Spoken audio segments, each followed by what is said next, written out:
Cinema शौकीन सबका स्वागत करता है। ये कहानी है एक मास्टरमाइंड चोर की, जो चोरी करने में माहिर है, मगर एक चोरी के दौरान कुछ ऐसा होता है जो उसकी पूरी जिंदगी को बदल करके रख देता है। कहानी की शुरुआत होती है और हमारे सामने एक डायमंड शॉप का दृश्य आता है, मगर इसी शॉप के आगे FBI की पूरी टीम बैठी हुई है, जिन्हें लीड कर रहा है टीम हार्लैंड नाम का आदमी। उसे खबर मिली है कि विल नाम का एक शातिर चोर आज हीरो की चोरी करने वाला है, इसीलिए लोग इंतजार कर रहे हैं कि वो चोरी करे और रंगे हाथे ये लोग उसे पकड़ ले। थोड़ी देर के बाद हम विल की टीम को देखते हैं, जिसमें अभी 3 लोग हैं। विल के अलावा बाकी 2 लोगों का नाम है राइली और विंसेंट। ये लोग इंतजार करते रहते हैं अपने चौथे साथी के संदेश का, जो सारे कैमरे को बंद करने वाला है। थोड़ी देर के बाद वो बताता है कि उसने कैमरों को बंद कर दिया। तो विंसेंट और विल दोनों चले आते हैं बगल वाली दुकान में, जो खिलौनों की दुकान है। वो उस दुकान के दीवार पे बॉम्ब लगाते हैं और तोड़ने की तैयारी करने लगते हैं, ताकि वो सारे हीरो को वहाँ से निकाल सके। टीम भी इन सारी चीजों को देख रहा है, मगर वो अभी इन्हें नहीं पकड़ता, क्योंकि इनके खिलाफ उसे पुख्ता सबूत चाहिए। जैसे ही इनके हाथ हीरे लगेंगे, वो इन्हें पकड़ लेगा। टीम बहुत समय से काम कर रहा है विल को पकड़ने के लिए। विल ने बहुत सारी चोरियां की है और अब तक उसे कोई भी नहीं पकड़ पाया। अगर यहाँ पर कोई सबसे बड़ा चोर है तो वो विल ही है, और अंदर अभी भी विल पे लगा है। वो दीवार को तोड़ने के बाद चला जाता है अंदर। उसके सामने अब बहुत सारा कैश पड़ा हुआ है। तभी विंसेंट की नजर पड़ती है बहुत सारे सोने पर। कहता है कि हमें इन सोनों को भी चुराना चाहिए। विल कहता है कि पागल मत बन, जरा अपना दिमाग लगाओ। सोने का कितना वजन होता है तुम्हें पता है? अगर एक बार हमने इसे उठा लिया तो लेकर के बाहर नहीं जा पाएंगे। दूसरी तरफ टीम को लगता है कि अब उन लोगों ने चोरी शुरू कर दी है। वो तुरंत घुस जाता है डायमंड शॉप के अंदर। अंदर आने के बाद वो देखता है कि विल कहीं भी नहीं है और ना ही उसका साथी। अब उसे समझ में नहीं आता कि ये क्या हो रहा है, ऐसा कैसे हो सकता है। टीम ने अपनी आंखों से उन लोगों को खिलौनों की दुकान में जाते हुए देखा था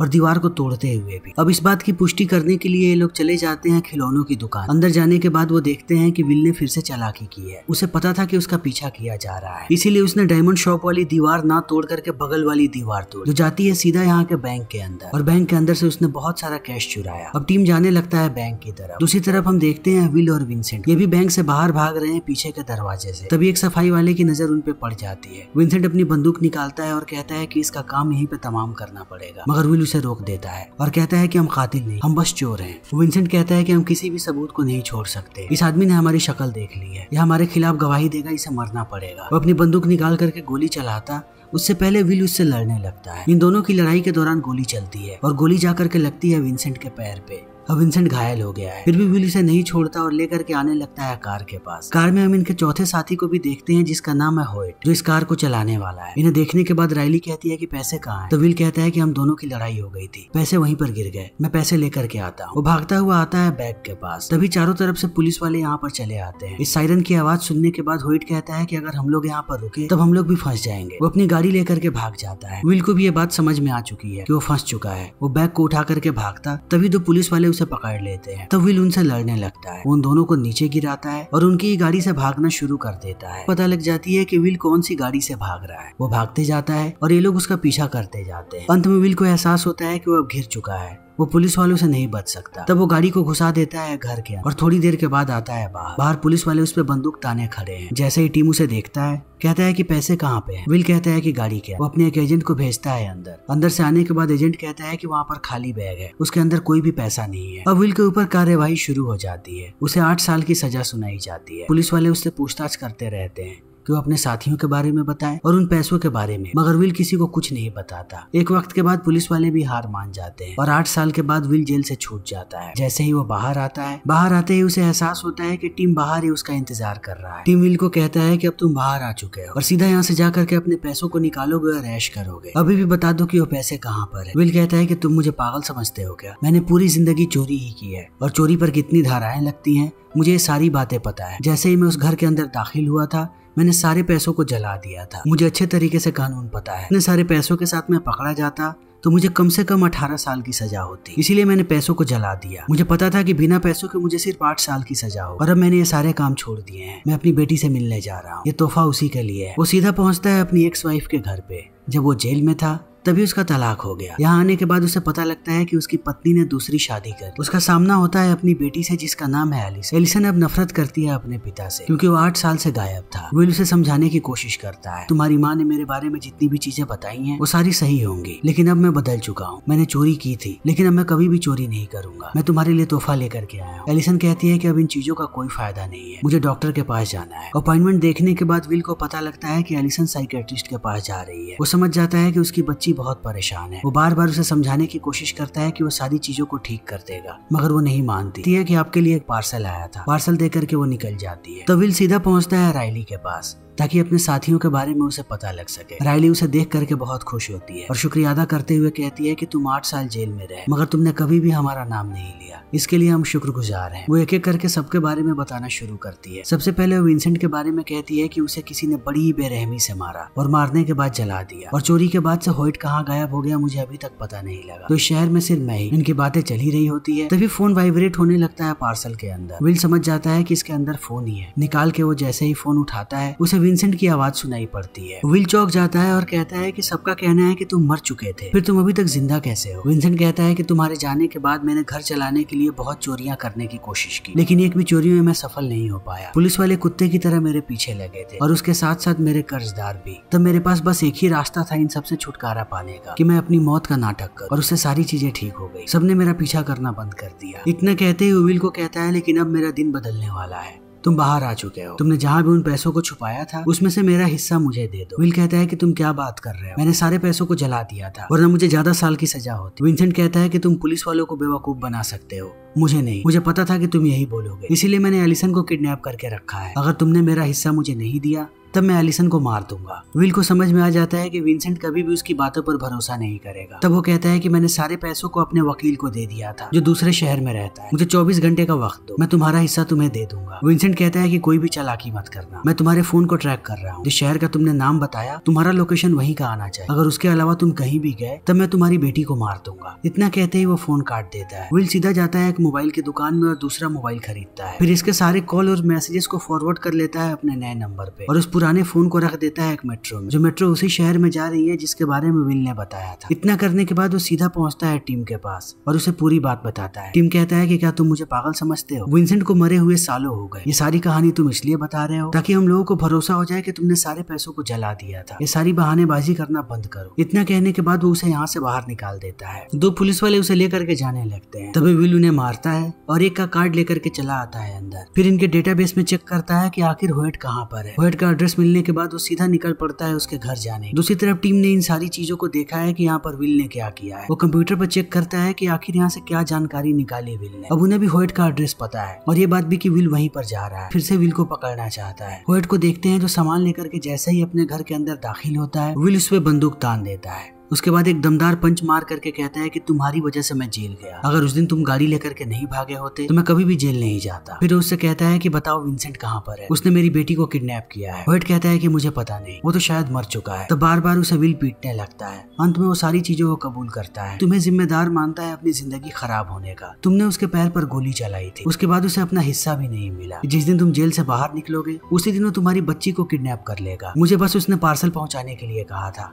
मैंने वही किया। वो तुम्हारी बच्ची के बदले सारे पैसे वापस चाहता है। विल कहता है कि मुझे बताओ उसने मेरी बच्ची को कहाँ रखा है। कहता है कि वो बहुत ही चालाक आदमी है, उसने अब टैक्सी चलाना शुरू कर दिया है और तुम्हारी बच्ची को उसने डिक्की में बंद करके रखा है। वो पूरे शहर घूमता रहेगा ताकि उसे कोई भी ट्रैक ना कर पाए। अभी इनकी बातें चल ही रही होती है, तभी बाहर पुलिस वाले चले आते हैं। उन्हें देखने के बाद विल डिस्ट्रैक्ट हो जाता है और इस चीज का फायदा उठा करके होयट अपनी बंदूक निकाल करके गोलियां चलाने लगता है। तभी पुलिस वाले अंदर आते हैं। जैसे ही होयट के हाथ में वो बंदूक देखते हैं वो उसे गोलियों से छल्ली कर देते हैं। तब तक विल भाग जाता है यहाँ से। भागते हुए वो जाकर के टकराता है एक टैक्सी से। तब वो टैक्सी के अंदर बैठता है और ड्राइवर पे बंदूक तान देता है। फिर उससे कहता है कि यहाँ पर जितनी भी टैक्सी चलती है क्या उनके अंदर जीपीएस है? वो कहता है कि हाँ। फिर वो पूछता है कि इन्हें ट्रैक कैसे कर सकते हैं? ड्राइवर कहता है कि सिर्फ मालिक ही ट्रैक कर सकता है। विल इस टैक्सी ड्राइवर को कहता है कि अपने मालिक को कॉल करो। किसी भी गाड़ी को ट्रैक करने के लिए गाड़ी का नंबर चाहिए होता है और ड्राइवर का नाम भी। विल कहता है कि बस तुम अपने मालिक को कॉल करो। जैसे ही वो कॉल लगाता है विल कहता है कि इस आदमी से पूछो कि क्या इसके पास कोई ऐसा आदमी है जिसकी एक टांग नकली हो और उसकी उंगलियां भी कटी हुई हो। इस बात को सुनने के बाद वो कहता है कि हाँ, उस आदमी का नाम है जी। विल कहता है कि इससे पूछो कि वो गाड़ी कहाँ पर है और उसकी गाड़ी का नंबर क्या है। मगर टैक्सी ड्राइवर का मालिक कहता है कि तुम्हें ये सब क्यों चाहिए, तुम बस एक टैक्सी ड्राइवर। तब ड्राइवर बहाने बनाता है और कहता है कि ये आदमी मेरे पैसे लेकर के भागा है। इस बात को सुनते ही वो पूरी लोकेशन बता देता है और गाड़ी का नंबर भी। पूरी जानकारी है। उसे पता है कि विंसेंट कार्निवल रोड पे घूम रहा है।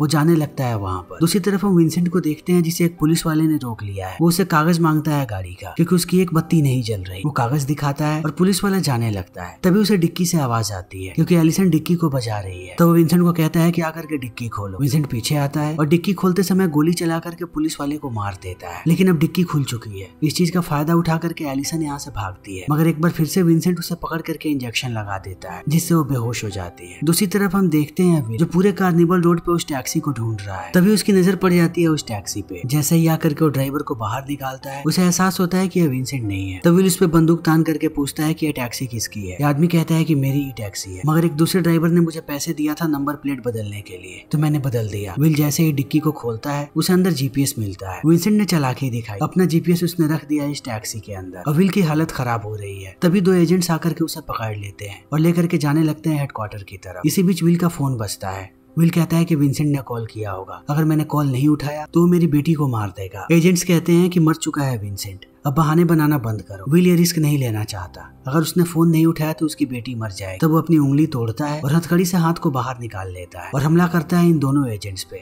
जैसे ही गाड़ी पलटती है, वो फोन लेकर के चला आता है बाहर। विंसेंट बहुत गुस्से में है कि उसने उसका फोन क्यों नहीं उठाया। अगल बगल की आवाज सुनने के बाद विंसेंट समझ जाता है कि अभी विल किसी भी मेट्रो में नहीं है। उसे कहता है कि अभी के अभी सच्चाई बताना शुरू करो, वरना मैं एलिसन को मार दूंगा। विल उसे पूरी सच्चाई बता देता है कि उसके पास कोई भी पैसे नहीं है, उसने सारे पैसे सच में जला दिए थे। विंसेंट कहता है कि अब तुम्हारी बेटी मरेगी, क्योंकि तुम्हारे पास पैसे नहीं है। विल कहता है कि मुझे बस थोड़ा समय चाहिए, मैं सारे पैसों का जुगाड़ कर दूंगा। विंसेंट कहता है कि इतने पैसे तुम कहाँ से लाओ। विल कहता है कि शायद तुम भूल रहे हो, मेरा काम ही चोरी करना था, मैं तुरंत चोरी करूंगा और तुम्हें पैसे दे दूंगा। विंसेंट उसे थोड़ा समय देता है कि जल्दी से सारे पैसों को लेकर के आओ। दूसरी तरफ जैसे ही टीम को ये बात पता लगती है कि विल ने क्या किया है और वो बार बार विंसेंट का नाम ले रहा है, तो वो भी विंसेंट के बारे में पता लगाना शुरू कर देता है और पहुंचता है उसी टैक्सी के मालिक के पास और उससे एक ही सवाल पूछता है कि क्या तुम्हारे पास कोई ऐसा ड्राइवर है जिसकी एक टांग नकली हो और उंगलियां कटी हुई हो। इस बात को सुनने के बाद वो आदमी कहता है कि थोड़े समय पहले एक टैक्सी ड्राइवर ने भी मुझसे यही सवाल पूछा था। मेरे पास एक ऐसा आदमी है, उसका नाम है जिम। तुरंत उसकी फाइल मांगता है। जैसे ही वो जिम की शक्ल देखता है कि यह विंसेंट ही है।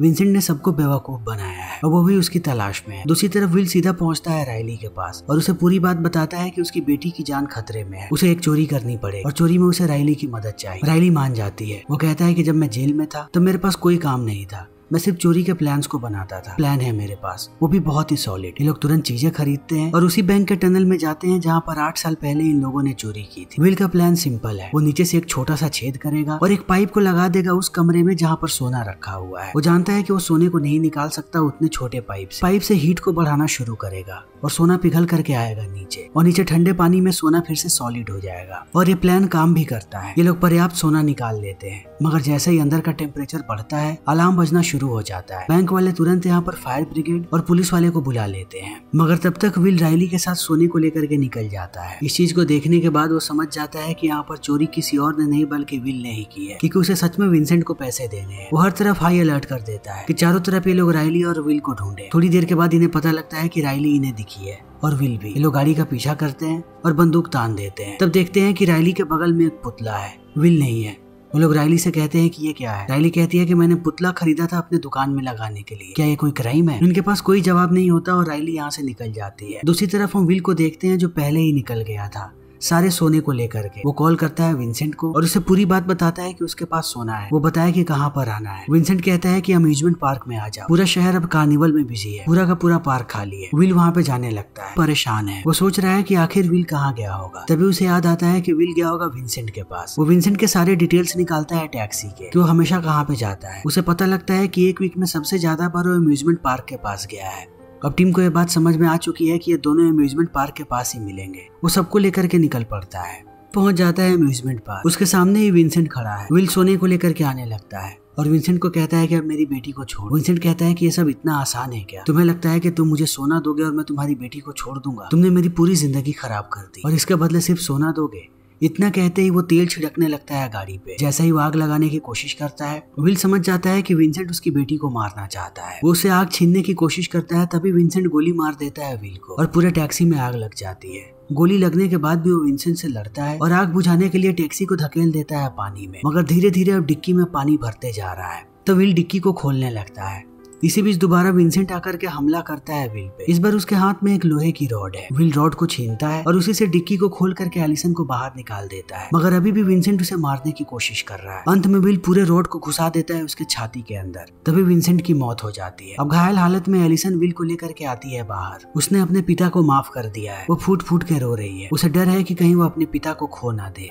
तभी यहाँ पर टीम आ जाता है अपने पूरे साथियों के साथ और इन दोनों को लेकर के जाता है यहाँ से। समय ऐसे ही बीतने लगता है। कुछ दिनों के बाद हम विल को देखते हैं जो पूरी तरीके से ठीक है और वो राइली और अपनी बच्ची के साथ पिकनिक मनाने आया है। थोड़ी दूरी पर हम देखते हैं टीम को। सारा का सारा सोना उन्हें मिल गया था, मगर फिर भी विल के खिलाफ इनके पास कोई भी सबूत नहीं था कि विल ने ही चोरी की है। सबका यही मानना था कि विंसेंट ने चोरी की है, मगर टीम पूरी सच्चाई जानता है। जितना भी सोना इन्हें मिला था उसमें 5 केजी सोना कम था और टीम को यह बात पता है कि वो सारा सोना अभी भी विल के पास। उसने हियरिंग डिवाइसेस हर जगह पे लगा रखा है ताकि इनकी बातों को वो सुन सके। इसके बाद राइली विल को कहती है कि तुम्हें सारे सोने को फेंक देना चाहिए, मैं नहीं चाहती कि तुम दोबारा जेल जाओ। और विल भी इसकी बात मान जाता है। फिर सोने को फेंक देता है समंदर। इस चीज को देखने के बाद अब टीम को भी खुशी होती है कि विल सुधर चुका है और सारी चीजें ठीक हो गई।